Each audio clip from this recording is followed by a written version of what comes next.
Rain Ministries wants to be about finding youth workers and helping good youth workers become disciple makers. Now, what is a disciple maker?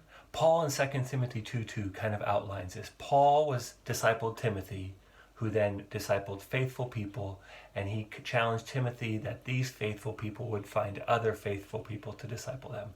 That's 4 generations. Paul to Timothy to faithful people to more faithful people. So as a ministry, we've been trying to invest into the students and disciple them on a regular basis so that they can invest into the young people in their ministry. And thankfully, about 90% of our students this year have been meeting up with a young person on a regular, more than monthly basis to hear about how they're doing in their faith, to challenge them towards spiritual maturity, and then also to challenge them of how they're going to disciple somebody else. And we haven't always been very good at that last question. In fact, in 2019, when we started measuring this, 9% or less than 10% of our students had a young person who was investing into somebody else, discipling somebody else. But we've been working hard and we've been training and praying, and thankfully our students have risen to that challenge. And this year, we went from 10% in 2019 to 42% this year. 42% of our students had a young person who was investing into somebody else.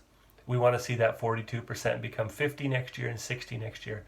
But actually, why that is so important isn't because of the number. It's because of the life change, the story behind it. In fact, in my life, as a teenager at 16, I was given the opportunity to invest into my sister and 2 other friends. And we met in our living room a couple times a month to read our Bible, to pray, to talk about who we were going to share our faith with. And that experience took my faith from something that was part of my life to central. And so when I went off to uni and made life and future decisions, God was central and disciple making was central because of that experience. Now we want to see multiple generations happen in the church, but often we stop at just the one. Those young people that have come, that we care about and love, when they begin to follow Christ, we celebrate and stop. But this journey doesn't stop there. It excitingly gets to the next stage. It accelerates, because when those young people, even though they aren't fully formed and even though they have lots of challenges in their life because they're teenagers, when they have the courage and the chance to invest into their friends and talk about God and pray with them and challenge them to follow God, when that happens, explosions happen. I believe God chose teenagers throughout the Bible.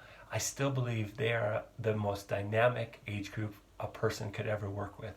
And so thankfully, our students are getting a chance to experience that, and we want to see that only improve over the coming years.